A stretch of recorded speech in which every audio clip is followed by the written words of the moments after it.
Hi, everyone. Welcome. Welcome to our event today. We've got some folks still coming through from the waiting room, but we will go ahead and get started. My name is Leah Watkiss, and it's my pleasure to welcome you today. I am the chair of the Collaborative Network to End Exploitation, who is the organizer of this series of webinars today, Decolonizing Anti-Human Trafficking, a Do No Harm discussion. So Do No Harm is an annual webinar series from Collaborative Network to End Exploitation, where we critically examine the field of anti-human trafficking to look at some of the ways that folks in this industry might be unintentionally causing harms, to critically reflect on our work and to think about better ways that we can do this in ways that will reduce harm. So my colleague will be dropping a link in the chat to our YouTube videos for our previous Do No Harm series. This year, we are specifically looking at decolonizing anti-human trafficking work. We're looking at the intersection of Indigenous communities, including First Nations, Métis, and Inuit people with the colonial history of so-called Canada, and how that impacts the way that these communities experience anti-human trafficking, and also how that colonial history affects the way that the anti-human trafficking field is working here. So it is my great pleasure today to hand things over to our host and MC for the series, Jace Lynn Carver. Jace was one of our speakers last year, and reached out to see if she could help support us in this year's offering. And we are so thrilled to have her back. Jace, I'll hand it over to you. Thank you, Leah. So next slide. My name is Jacelyn Carver. I'm a survivor of human trafficking and was the founder of Canada's first transgender center. I do also have a spirit name that I will say in the tongue of my ancestors. My Awene Ikwe Asin Inike Ishkode, she who builds fires. I'm part of the Métis Nation, and I'm going to just engage in the land acknowledgement with all of you right now. The land known as Canada has been home to many First Nations, Inuit, and Métis people since time immemorial.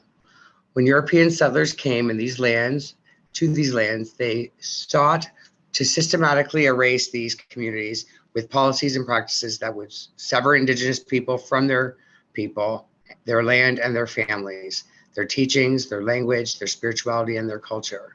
Colonialism and racism are deeply entrenched in our society and institutions. Today, we gather to critically reflect on the way colonialization affects our minds, our hearts, and our work. We are committed to naming and challenging these patterns of oppression and to being active partners in the reconciliation process.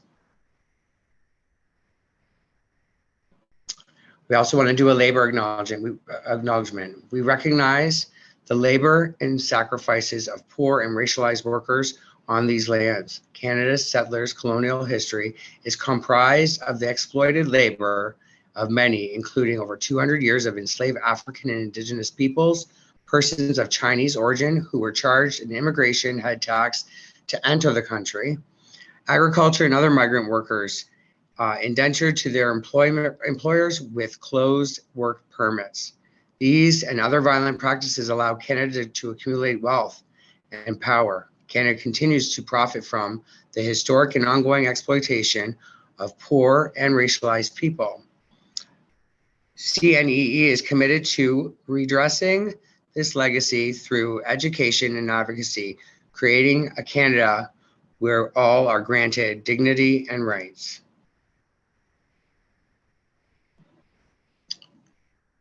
Okay, housekeeping. Sorry, I feel so scripted today. That's not my normal jam. So housekeeping for today, you will be muted and the chat will be disabled for presentation portion. You may private message the host. The chat feature will be turned on after the presentation during questions and discussion period. We are recording and you will have access to the recording later. Captions are available and can be turned on at any time. So there's going to be a lot of assumptions. We are already familiar with the topic of human trafficking and what anti-human trafficking work entails. We are here with good intentions because we want to learn more. We understand that discomfort is a part of growth. And at this point, I just also want to do a trigger warning. Folks, this is triggering information. I found it even triggering when I was speaking last year. So it's okay. Triggers happen. I encourage you all to do what you need to do for self-care. If that means you want to log out and log back in, that's okay. Just make sure you're checking in with yourself.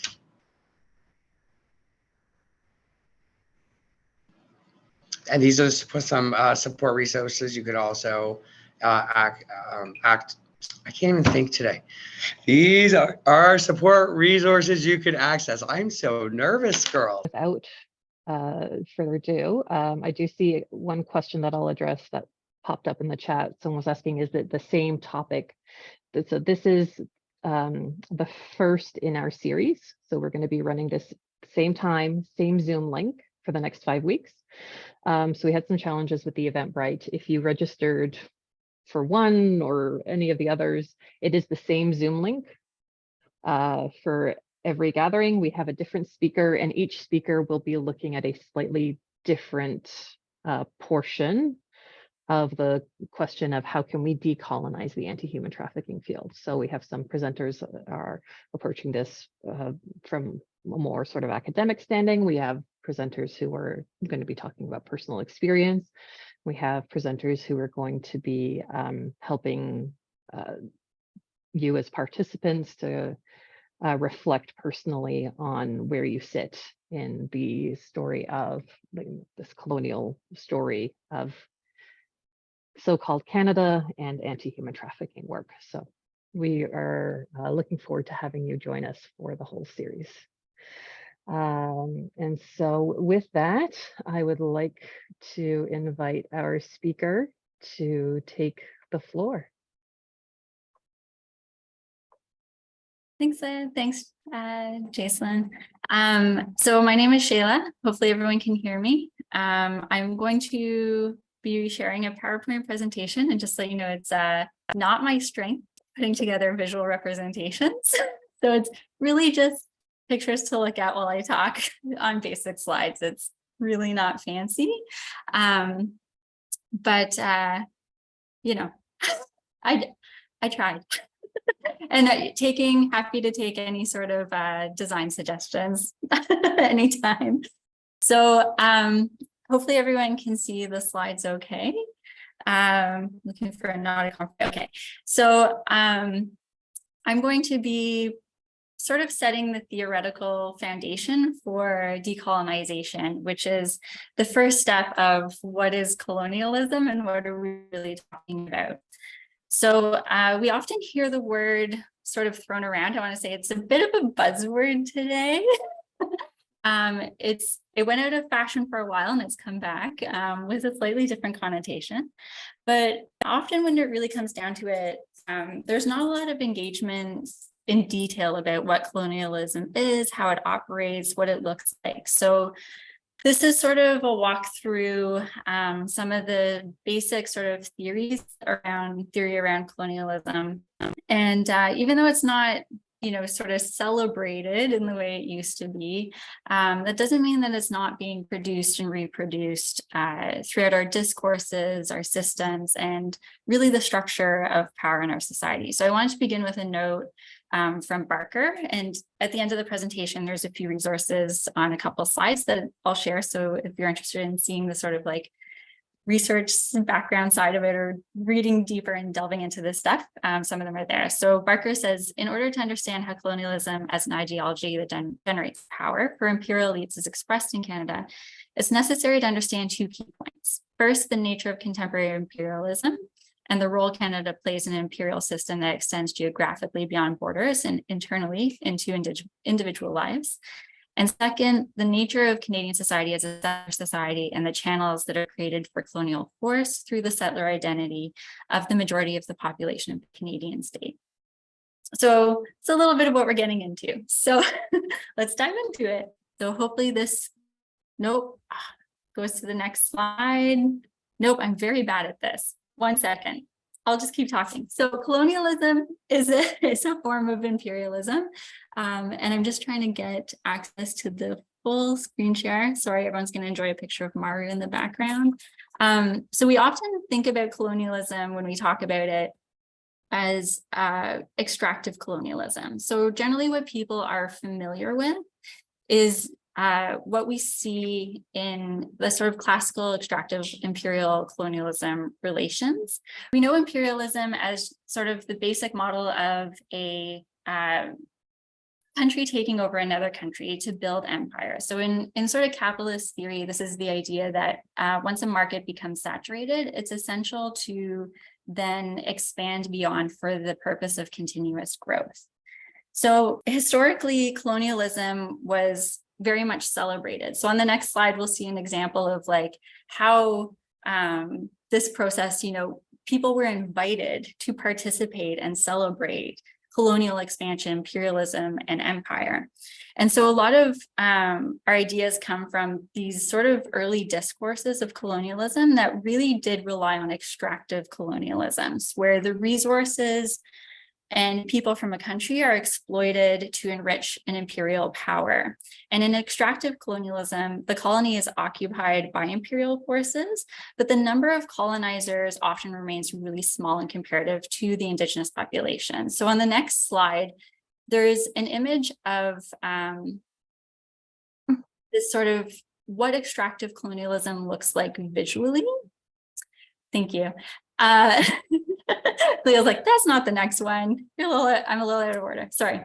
So on the right-hand side is an image of the continent of Africa. And so what we see here with the rail lines, so this is infrastructure that was built for the purposes of extractive colonialism. So the lines were only created to go to ports, to take the resources out and then go to the main empire colonies.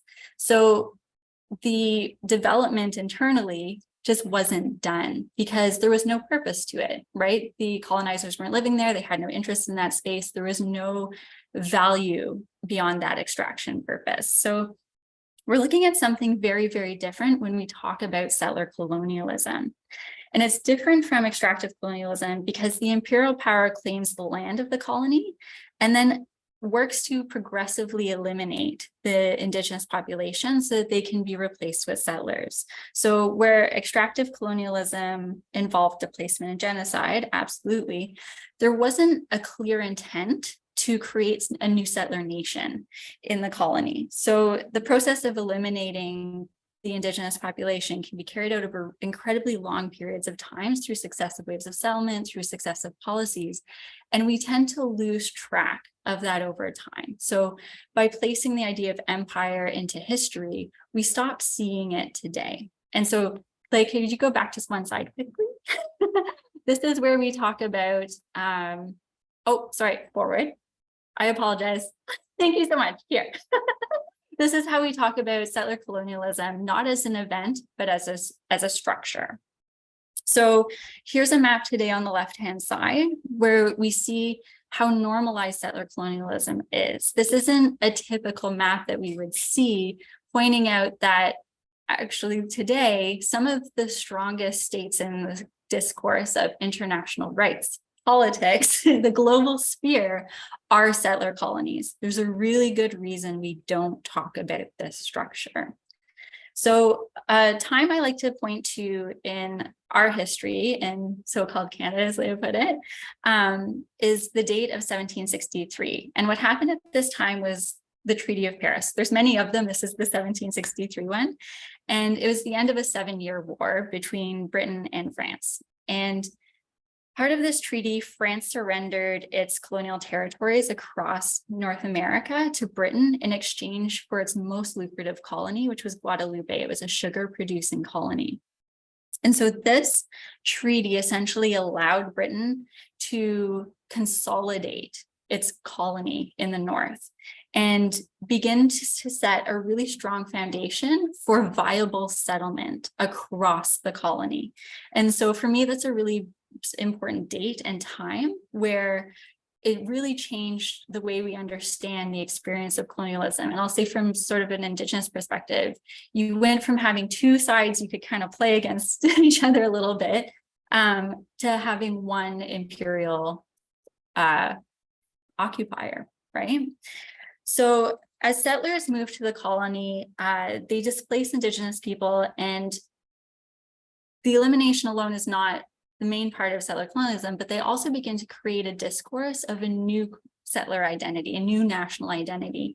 And the purpose of creating this new history and identity is in part to normalize the violence of settler colonialism and to make the new nation appear natural and good. And so these national myths are actually part of the mechanisms that we see that continue to obscure colonial violence and oppression and continue to obscure our knowledge of Indigenous land theft and genocide. So if you talk to people today, a lot of people think, Canada is not a colony, it used to be. Or you'll hear people say the legacy of colonization or the historical trauma of colonization.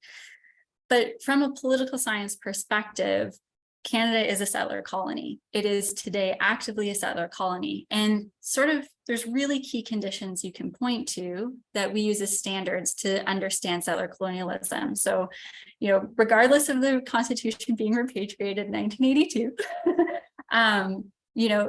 the land is privately owned by settlers and the Crown. It's not in the hands of Indigenous peoples. The government of Canada is not Indigenous. There's not, people aren't allowed to self-govern, choose what to do with their land, form sovereign territories, and actually be respected as sovereign territories.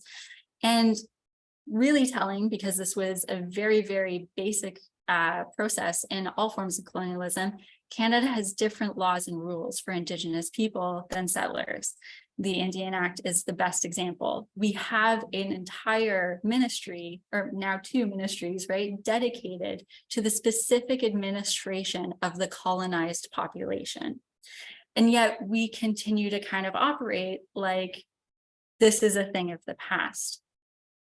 So though this comes back to like this idea that Patrick Wolf says, which is the quote on the right-hand side, colonization is not a structure. It's not an event, it's a structure. It's what we live. So unlike extractive colonialism, settler colonialism operates within society to consolidate the nation over time, but it requires continuous enforcement, continuous consolidation, because as long as the Indigenous person exists, even in the imagination of the new settler state and nation, that project is never really complete. So there's this sort of, cognitive dissonance that we all kind of live with about what our society really is and the system that we're actually enmeshed in. So I want to talk really quickly about some of the ideological foundations and discursive foundations. So if we could go to the next slide, please, Leah. Thank you so much for doing the slides for me. So on the left-hand side is actually the papal bull. This is part of the doctrine of discovery. On the right-hand side, this is a picture of Rupert's Land. This was the Hudson Bay Trust, their ownership of land.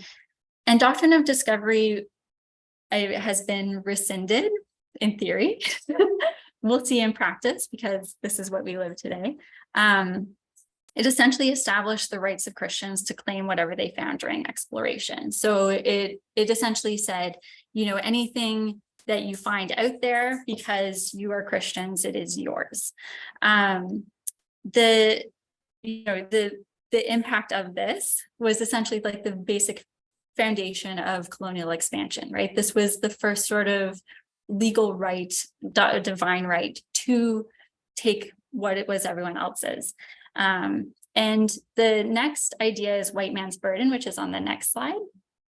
And I like to use these advertisements, because Pear soap is still around, and often people just have never seen these ads, and we don't think about colonialism as a project that every part of society participates in, right? So sometimes we think of governments, we think of armies, we don't think of corporations always, but people participated and celebrated these discourses broadly. These were sold to people, these were taught in schools, these were very ubiquitous ideas and are still ubiquitous structures of power. And so the white man's burden is the idea the white civilization had a duty to civilize all the people of the world.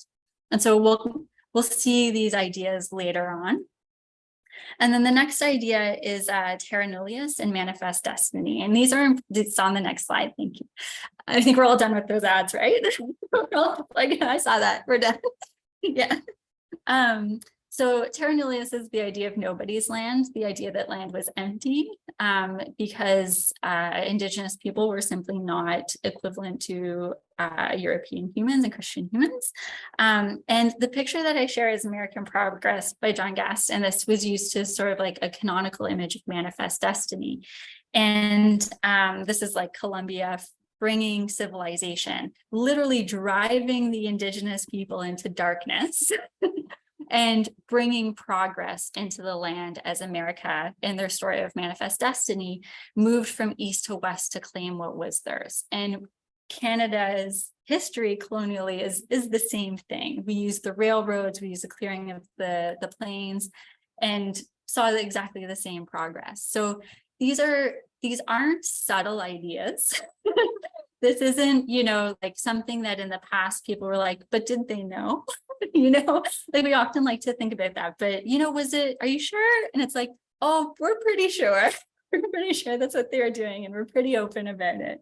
So, when we talk about, today in Canada, white supremacy and these continued ideas of stadial progress, these continued ideas of the dehumanization of Indigenous people, there is a really, really strong ideological foundation to these structures, because these are very intimately wedded ideas and relations of power.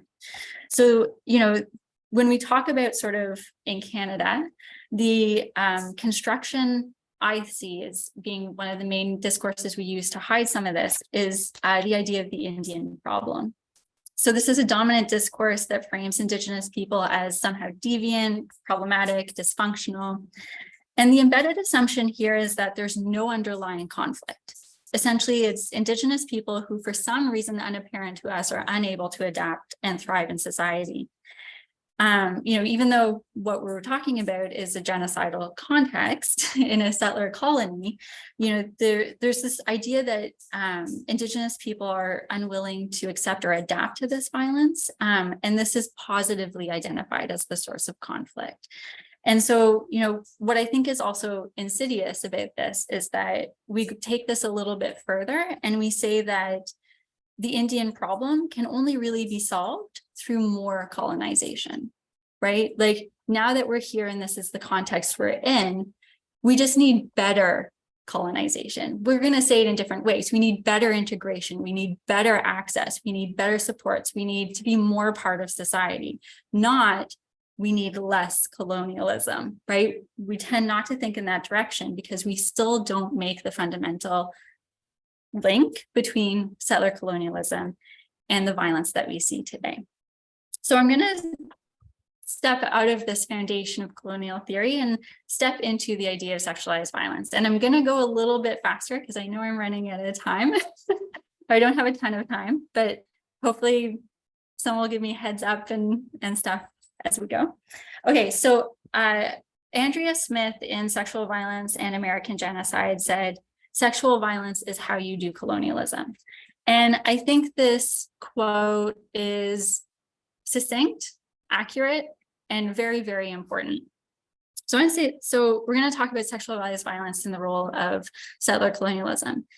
I want to really emphasize how settler colonial discourses have been used to and have constructed Indigenous women as acceptable, vulnerable targets of colonial oppression. So early in the colonies, and I went over some of the other Do No Harm presentations because they're great and it's a great series. And so I know that one presenter talked a bit about the history of slavery in Canada.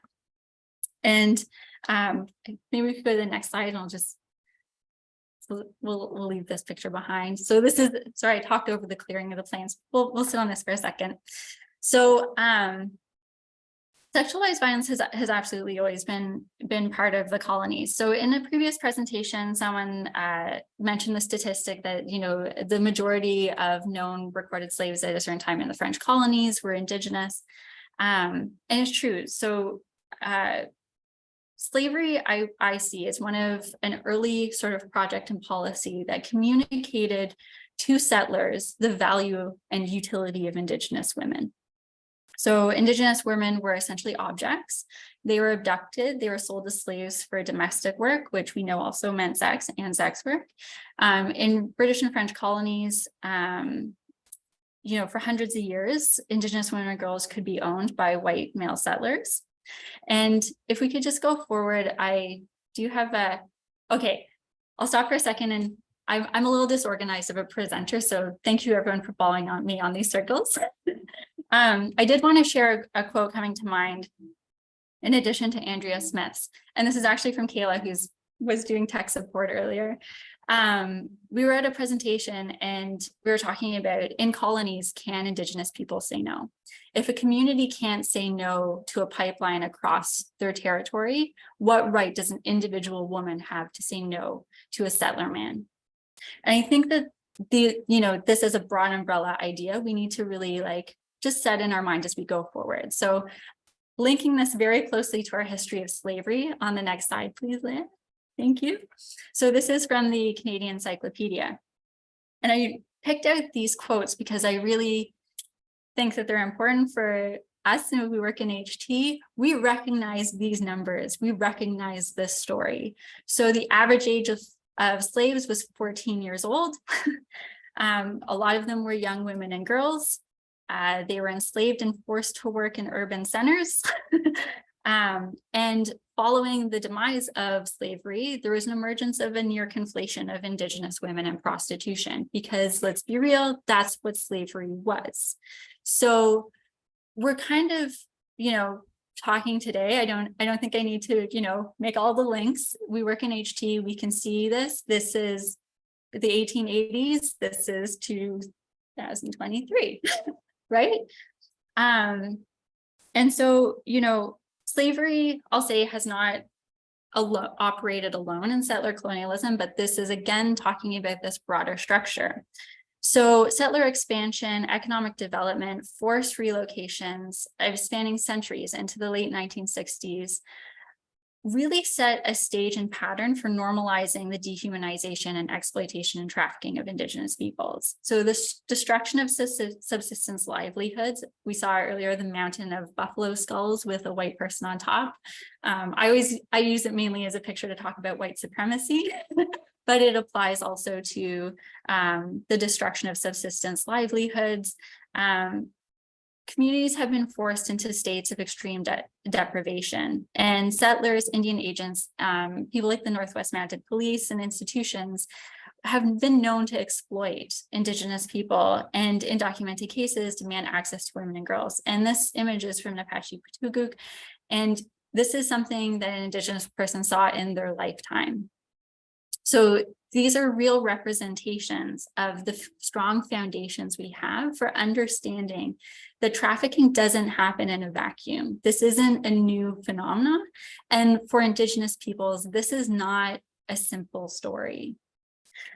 So I want to talk now briefly about the next stage of trafficking, grooming, as I like to call it, for Indigenous populations, which is residential schools. So from Northwest Mounted Police being known to exploit Indigenous communities in dire straits, they were also the truant officers for children who attempted to escape residential schools under the name that we have today, which is the Royal Canadian Mounted Police. They took children from their families and they brought them back to the schools. And I think when we talk about residential schools, even though this conversation is evolving, and this can go on to the next slide, Leah, please. Thank you. We sort of think of them still as schools. And I really want to stress that in their time, that's not exactly what they functioned as. So even until the late 1950s, children at residential schools only spent about half their day in a formal education process. The rest of the time they really were spent in labor or religious study. And so instruction at residential schools very rarely went to grade 9. It was sort of a half-day system, and students were often made to work, if not on the residential schools, then on local farms or in the local community. They produced food for local communities that essentially, if you can imagine, you know, the stories of hunger and starvation in the schools, that children produce food that was then taken out of the school and sold to communities nearby. And there's abundant documentation that, you know, teachers were not even trained teachers. They often had no professional training. Even in 1950, an estimated more than 40% of teachers had no professional training. So the idea that we talk about these institutions as schools is very misleading. And the next slide is actually a picture of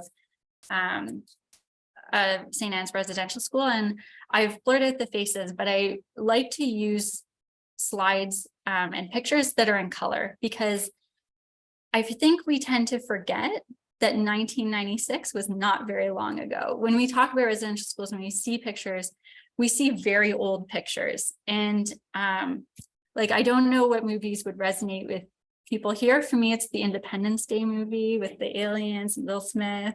For some people, it's Jerry Maguire, Show Me the Money. If you stop and think about it, that was the last year of residential schools. So we're not talking about something old. We're talking about something very recent. And so when we then move into subjects like human trafficking, we're seeing a really continuous process of normalization of exploitation over time. So the next picture will probably be the labor, the garden boys in the schools, where they worked most of their days. So I'm going to move now really briefly, and I know I said I'd hurry. I'll try and hurry. I'm more than halfway through. I promise. So if you haven't read Human Rights Report, Those Who Take Us Away, please read this work. I've cited in numerous presentations that I've done on the topic. And I think that we can't necessarily speak responsibly to what is dominant human trafficking discourse today without understanding Indigenous people's relationships to the police, and particularly Indigenous women's and girls' relationship. And so I want to share a quote from this report. Human Rights Watch researchers were struck when carrying out this research by the levels of fear of police among the women interviewed. Levels of fear that Human Rights Watch normally finds in communities in post-conflict or post-transition countries such as Iraq, where security forces have played an integral role in state abuses and enforcement of authoritarian policies. The palpable fear of the police was accompanied with a notable matter-of-fact manner when mentioning mistreatment by police, reflecting a normalized expectation that if one was an Indigenous woman or girl, police mistreatment is to be anticipated. And so I want to really counter this idea that this is a few bad apples, you know, or this was an exceptional incident. This isn't a structural legacy either. It's a reflection of the conscious belief that settler men are still able to determine the value and life and use of Indigenous women and girls. And I'm going to swear, I hope that's okay, but it's in the quote, so I'm quoting someone. This is from a Pamela Palmater article where she was quoting a police officer. A senior constable had taken an Indigenous woman into custody for intoxication, very common, and then returned next day to the police station in plain clothes with the intent to engage her in an intimate relationship. And his supervisor said, "You arrested her, you can do whatever the fuck you want to do." And so I think we need to really go back when we start to talk about these ideas about what is an appropriate response to these historical structural legacies of exploitation and violence. You know, the notion that Indigenous women, girls, and gender diverse people are deserving of violence, are not ideal victims, cannot be victims, is reinforced ubiquitously in our society. And I think, in my view, is, and in some others, including like people like Pamela, Palmater, Shreen Razak, is reinforced by the impunity the state offers people when we look at missing and murdered Indigenous women and girls.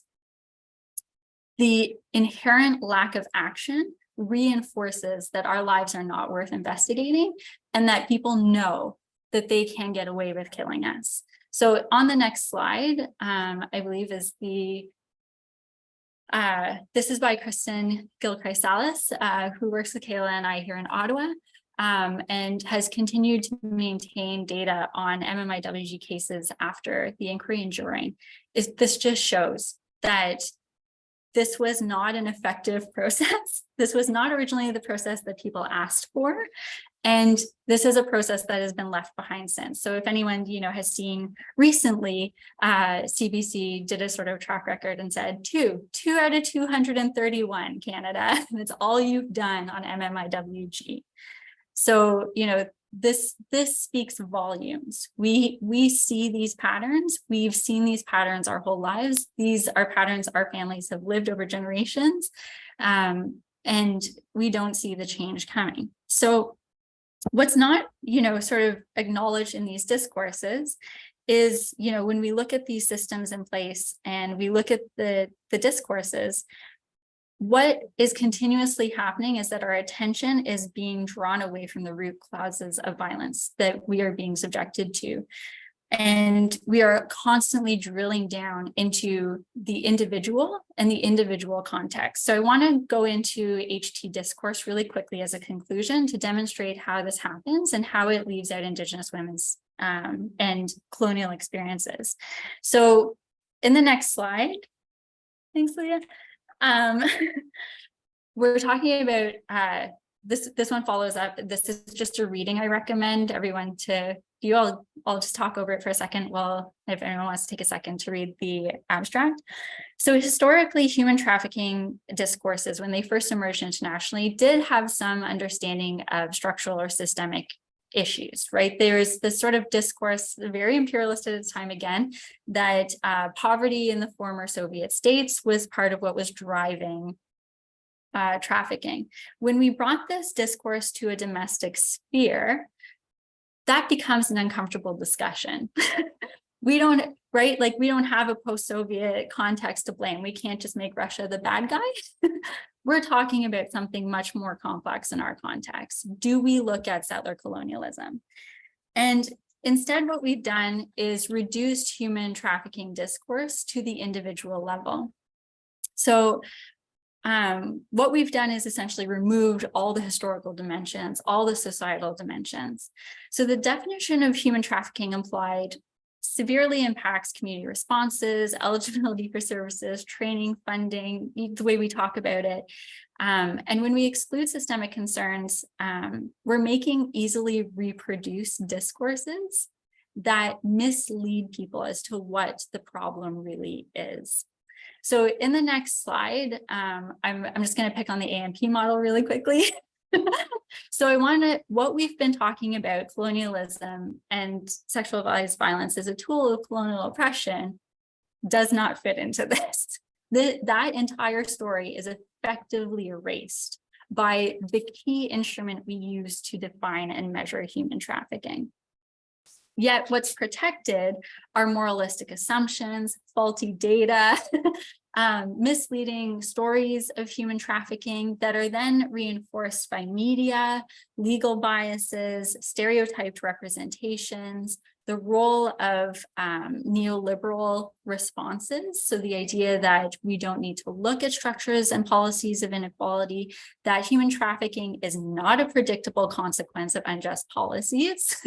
It's an exceptional form of violence that happens between one individual and another, right? So what we're really seeing is this, I move towards HT discourses around, this homogenous, stable, fixed population, ideal victims with very little difference. and very little intersectional reality. So essentially the structures of power have been removed. So on the next slide, Leah, if I can ask you to go to it really quickly, thank you. Sorry, this is blurred out a bit. I could only find it really small. And this is for the center. This is a really useful tool in explaining how sex trafficking happens in a microcosm.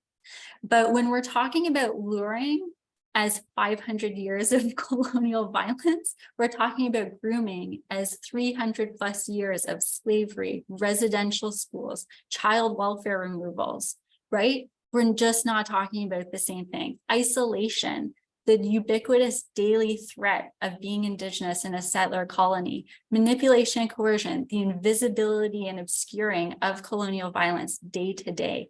This is not the same context for Indigenous peoples. So the next slide, I just want to share really briefly. This is on the left-hand side, a media representation, on the right-hand side, a news representation, right, of how we address and deal with colonial violence. So keeping the Human Rights Watch report in mind, these are the barriers that Indigenous people see when talking about human trafficking, when identifying their experiences as human trafficking, when engaging with the human trafficking industry. These are the front lines. These are the main representations. These are the help that we're expected to get to respond to colonialism, which is, again, that's to me, and I said before, we're going to respond to the ills of colonialism with more colonization. So on the next slide, I just want to share a quote from a RCMP report. This is from 2013-2014, and I'll let you read it really quickly. It essentially is, I think, a perfect representation of how the individualized discourse and removal of systemic realities is replicated and produced in discourse. So many victims are runaways from group homes. Some youth are surrounded by or experience physical abuse. The factors that make youth more vulnerable to running away from their situations. Youth are sometimes placed in group homes. In these circumstances, youth may remain troubled, thereby increasing the risk of becoming a runaway. They might as well be talking about their lack of accountability at residential schools, right? Like everything is stripped of these broader structural issues, these power, where are the powers of relation, like relations of power here, right? Where is these historical systemic realities that people live day to day that are baked into our institutions, that are the foundation of our institutions, and that are still replicating and reproducing the ideologies that we know to be central to colonial oppression. So really quickly, I just want to jump back in context and sort of throw some statistics at you that are thrown around a lot. So, you know, Indigenous women and girls who live in Canada are 6 times more likely than non-Indigenous women to experience homicide in some provinces, like Saskatchewan as high as 19, 3 times more likely to experience violence, 3 times more likely to experience sexual assault. The RCMP estimate for MMIWG between 1980 and 2012 is 1,200 Indigenous women or girls. We know that's a head shake estimate, that's a lowball estimate. Let me share some international statistics. In the United States, an estimated 5,712 Indigenous women and girls are missing or have been murdered. In Australia, Indigenous women are 6 times more likely to be murdered than non-Indigenous women, and are 80 times more likely to be victims of violence. What do these countries have in common? It's not only a shared history, it's a structure of settler colonialism. So we're not just talking about historical patterns. We're not just talking about legacies. We're talking about real structures and beliefs that have been held over time and replicated over time under different new guises and under new forms or techniques of colonial power, but fundamentally unchanged. So I'm going to, again, share a very triggering or potentially upsetting. So just letting people know I'm going to be saying something that a serial killer said. If in the next slide, Leah, please. So in the 1990s, there was a notorious serial killer, not Paul Bernardo, but this was at the same time and completely overshadowed this story. His name is actually John Crawford, and he was under investigation by the police for a very long time. They actually had him on release. He sexually assaulted an Indigenous woman and they arrested her. Great stories happening at that time. But when he was interviewed, he said, I remember thinking, she's only worth $50. I'm not going to jail. She has no right to live. These are not unconscious ideas. These are not just disparate, faraway institutions. This is not just policies like the Indian Act. This is every level of our society where we see power, where we see domination and control. And because Indigenous women, girls, Two-Spirit, LGBTQIA+ peoples, gender diverse people are inferior, they're particularly blameworthy and undeserving of sympathy. So in other words, not victims of settler colonialism, but essentially victims of their poor decision-making and their inability to adapt. So in the last slides, if we can just go through this, all right, I'll just close up. I swear I only have two, last slide. So by suggesting that, Indigenous peoples are more at risk or vulnerable, even just using this language is really presenting an invisibility, and it's an obscuring of the foundation of this violence itself, which is settler colonialism. And understanding human trafficking as an extension of empire or a form of colonial violence, in my view, is essential, because these truths allow us to see how Indigenous experience of trafficking exists outside mainstream constructions and are not individual. They are not bound to a discrete relationship of violence and coercion between a Romeo or guerrilla pimp and the ideal victim. Indigenous experiences of trafficking are historical, political, social, economic, ideational. They've been created by the colonial state and woven into the fabric of our society at every level. It's enmeshed in our institutions, all of our systems, all of our structures. So when we bring these processes together, we can see that they have created the ideal foundation for Indigenous human trafficking, which is a natural extension of occupation and exploitation. And that brings us to the only conclusion that we can reasonably come to is that decolonization is the only way to begin to understand and address this issue. Okay, now I'm done.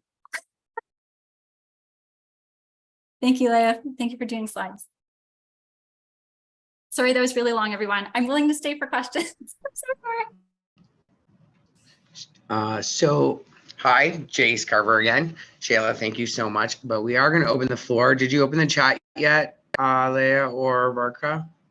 Yeah? Okay, so we're going to open the chat for questions.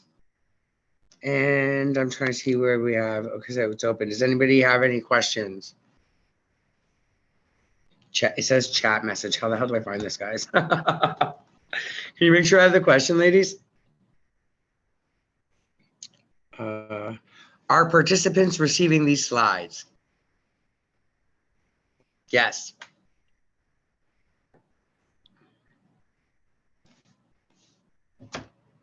Any other questions?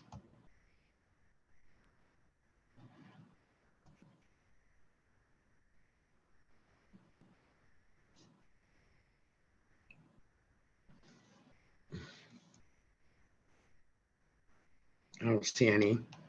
Oh, maybe I'm not seeing this properly. I'm seeing lots of thank yous. Yeah, lots of thank yous. Great. Barbara? I want to thank you, Dr. Shelagh Roxburgh, and the group. I find this most insightful and a relief to hear it publicly. And I would just like to add Dorothy Smith from OISI, you may not know, but she wrote about relations of ruling, and I think she did it in the 80s. The relations of ruling, Dorothy Smith from OISI.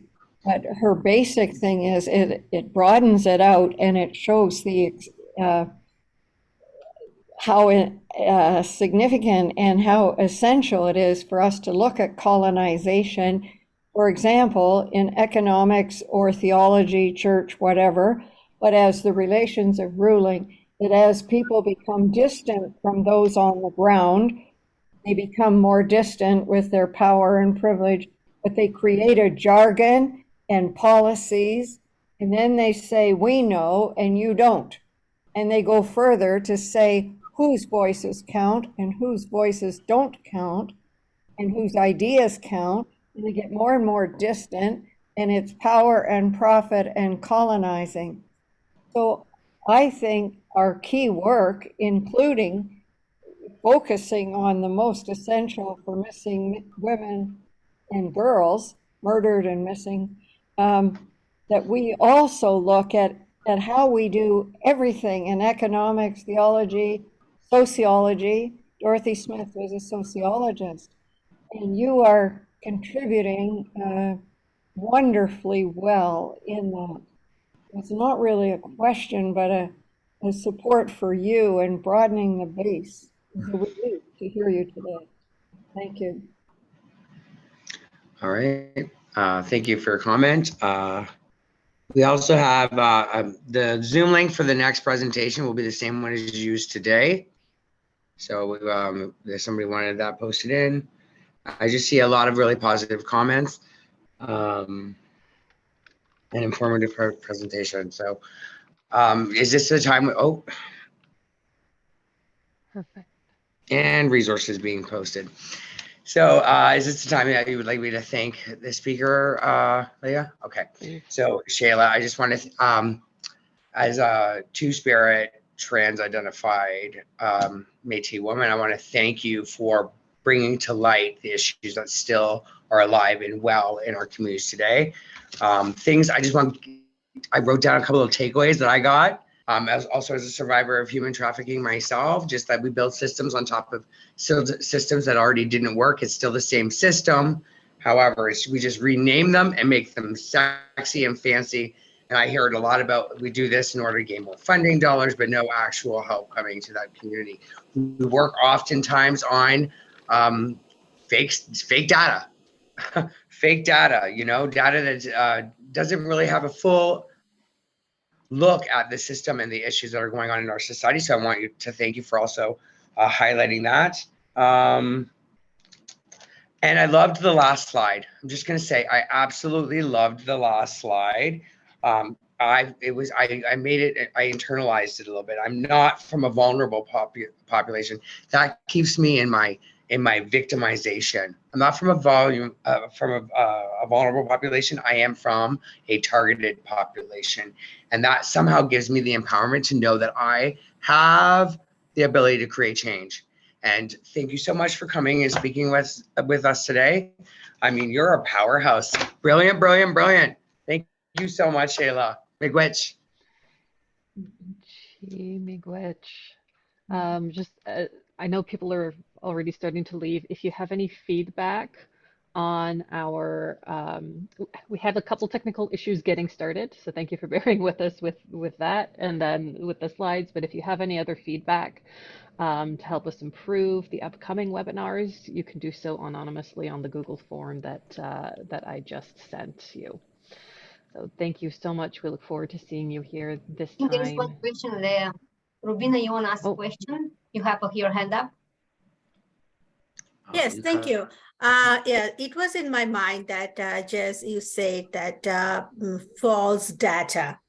It is a really important thing, that false data. People like us who move from another country to this country, 95% or more than that, they don't know the actual history of this country, especially they don't know. Only few people who works in social service field, or we try to learn.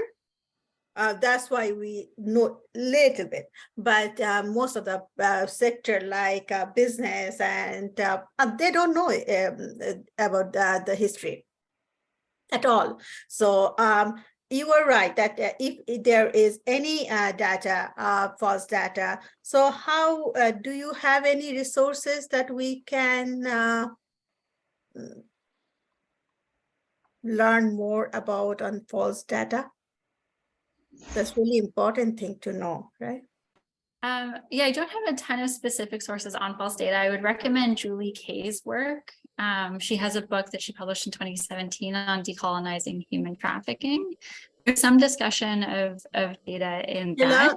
Can you write it down in the inbox? Yeah, it's Please. also in the last slide. So if the presentation is going to be shared, the last two slides are resources to read more on the topic. But I'd also say that I think before going into data, and this is my sort of like academic background coming through, so sorry, but theory, grounded theory is the beginning, not data. We need to know how to critically assess any information we see, no matter what. And I think that's true more than ever today, that we can access information of any kind, anywhere, all the time. The foundation has to start first with a really strong, grounded theoretical understanding of structures of power, because we're talking about numbers, we're talking about patterns, but if we're not talking about power and we don't know how to relate it to power, there's not really a utility in all of that information. I just want to further that and like humanize what Dr. Shelagh just said. When we're looking at data, if we're not looking at the system that creates those numbers to begin with, it's lost, right? So as a person from a marginalized population, very few people from marginalized populations actually report or participate in these surveys. We are from an oppressed community who are enslaved. And so why would we show up to something that we don't trust to begin with, a system that we don't trust to begin with? So all data is subjective, it's skewed. So it's understanding the system that creates that inability to, or that fear around going to access these services or participate in these surveys to begin with.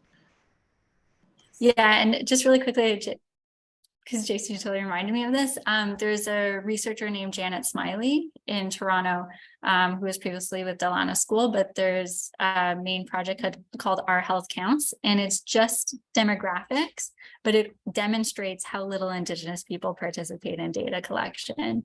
Like the population estimates that their project is doing through community-based research is showing 4 times the Indigenous population in cities than government knows. And so, there's no incentive for us to talk. So they can project it to the world that what's happening here is differently what actually happening in Canada. Yeah, and something I say is, I'm going to say this is very, very crass, but people don't move to the colony of Canada, they move to the mythology of Canada. No one wants to become a Canadian citizen to live as an Indigenous person in this country, right? And so, we're very, very good at selling the colonial story. Yes. Thank you. Great presentation. You're so right on that, because even when we get our citizenship, we have to study the colonial story to be able to become a citizen here. We have another hand up. Sorry, but we have another hand up. Dan, would you like to unmute yourself? Yes. Yeah, thank you for the opportunity. Thank you for the opportunity also to hear this amazing presentation from Dr. Shelagh and the opportunity to speak in this forum. I have a question. I am a settlement worker. I work with newcomers, and just following on the last comment and the last 2 comments, do you have any concrete actions, or do you have any concrete recommendations on how to help newcomers know more about the history of Canada through colonialism, but also at the same time integrating them and assimilating them into the whole society towards the colonization? And my other comment is,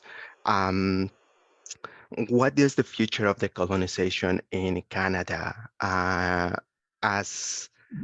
As an American, I was born in in Mexico, and I have some indigenous blood from my relatives, from my family.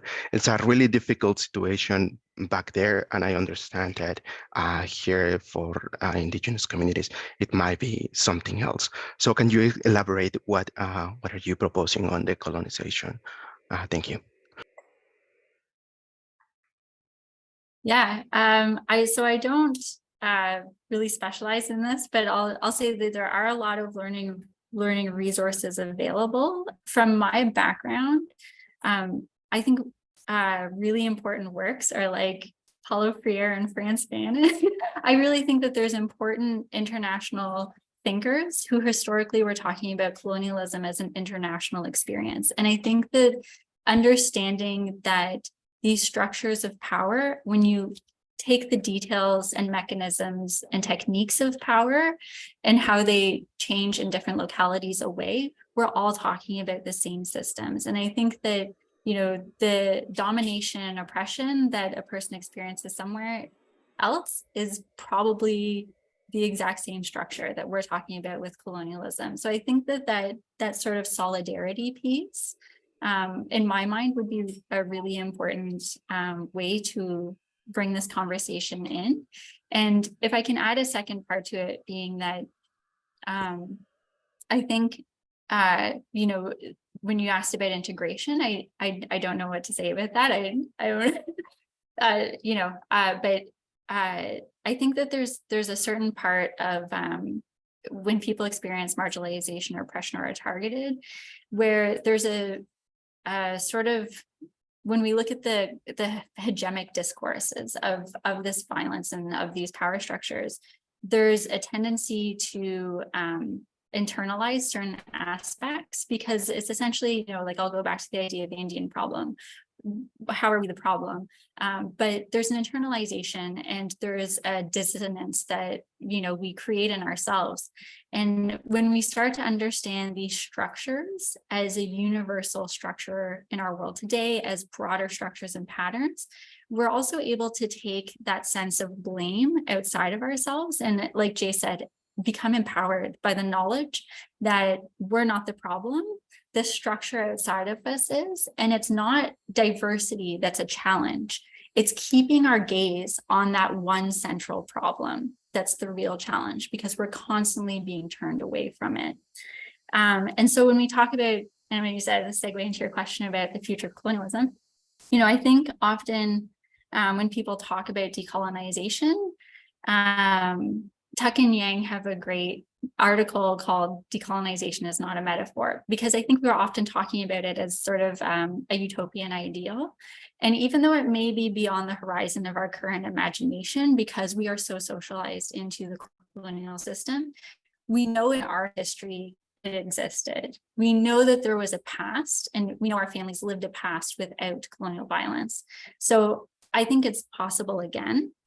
But we can't get there through co-optation and misleading discourses. And a lot of people support and talk about reconciliation today. And I always caution people to be critical about reconciliation, whose agenda is behind it, what it really means, and where it came from. It really emerged in national discourse under Jean Chrétien in response to RCAP's demands for sovereignty, for Indigenous parliament, for real systemic change. And reconciliation has very much become part of an easy way to talk about hearing people's feelings, showcasing people's trauma in a very exploitive way, but maintaining a structure without change underneath. So, you know, like we see a lot of talk about, you know, culture, and it has an important role in Indigenous communities, but it's not going to end colonialism on its own. So we need to, again, keep our eye on that problem. We need to maintain our gaze and keep colonialism at the center so that we know what it is that we're working against, and we can work together to undo it.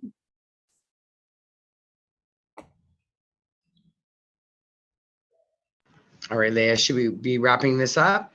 All I right. think so. But I think the Yeah, I fact wanna that we still have 54 people on here shows how much folks got out of it. Absolutely. So again, I just want to thank you, Dr. Shelagh.